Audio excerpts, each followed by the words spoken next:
Yes. Honorable Speaker, anytime the leader of minority can inform me. Mr. Speaker, I would like to inform the distinguished majority leader that, Mr. Speaker, last financial year, the same bill went for mediation. And when it went to mediation, the proposed amount to counties was 395 or 94. It is the mediation committee that recommended 400 and took it to 415 billion. I don't know why the member of parliament for Kiharu is jumping the gun and saying the House must have alternative voice, which he did not have 2 years ago. He had only one voice last year. Before he was removed as chairman of budget committee, he was only on one voice. Now he wants to take my job as the minority leader, Mr. Speaker. Mr. Speaker, let him go and contest that small party of his, then he will become minority leader. He can't take my job.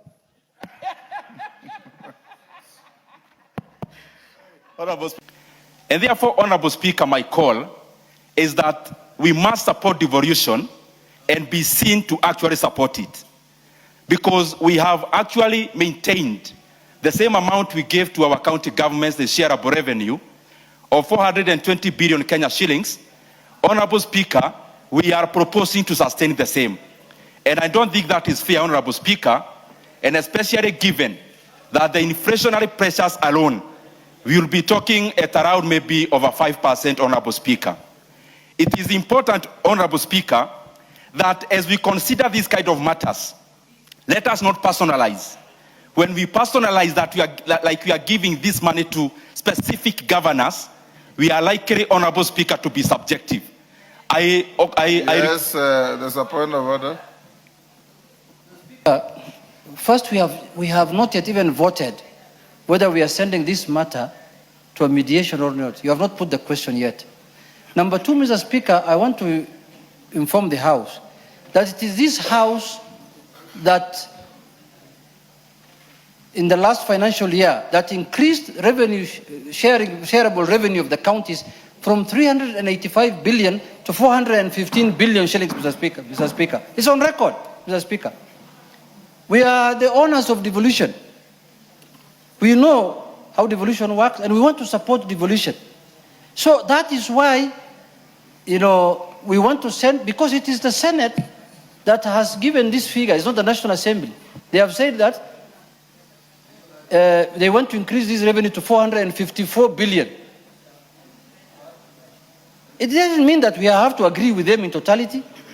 We can decrease or we can increase in accordance with what is possible. But Mr. Speaker, let us not also use this as a political, let us not politicize this process. Yes, the majority leader can inform you as a distinguished former chair of the budget committee, not the one we removed. Honorable Speaker, I wanted to inform the Honorable Junet that indeed the former chair of the Budget and Appropriations Committee, the Honorable Ndindi Nyoro, stood in his place in this House when we were passing the shareable revenue last year and pretended that this is not the only amount that we are taking to the counties. And if I remember well, Honorable Ndindi Nyoro was speaking about a figure of 476 billion. It's in the Hansard. And therefore, Honorable Speaker, in the same spirit, using Honorable Ndindi Nyoro's words, I had just said when I was moving, there is some 8.94 billion that had been left out in the bill by both houses. And therefore, 420, the Honorable Ndindi Nyoro is simply being intellectually dishonest because he knows. And there is no more dangerous thing than when those who ought to know better seek to misinform the country for political gain, Honorable Speaker. Because the Honorable Ndindi Nyoro knows that 428 billion, as proposed, is not the only money that goes to counties. Two, Honorable Speaker, to remind Honorable Junet and to inform him that when we sat with him under the broad-based government arrangement, part of the 10-point agenda is to progressively move the shareable revenue to even beyond 450 billion. And we are on course, and we are working on that, Honorable Speaker. But we must also be reasonable as leaders, and that's why I said, Honorable Speaker, earlier, that this is such a time that calls for leadership, not political posturing. The easiest thing to do is to posture politically. That is why, Honorable Speaker, the Honorable Ndindi Nyoro will purport to be writing to you to recall the House when he knows he cannot recall even the Murang'a County Assembly, leave alone the National Assembly. And it is good in the clerk's advice to the Honorable Ndindi Nyoro, he informed him that even if you were to recall the House, Honorable Speaker, this House ideally would have sat today.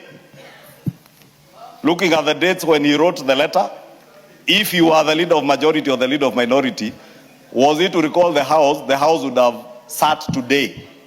The same day we are supposed to resume business. And therefore, Honorable Speaker, I don't want to call my brother dishonest, but political posturing is a very dangerous thing at a time when the nation calls for leadership.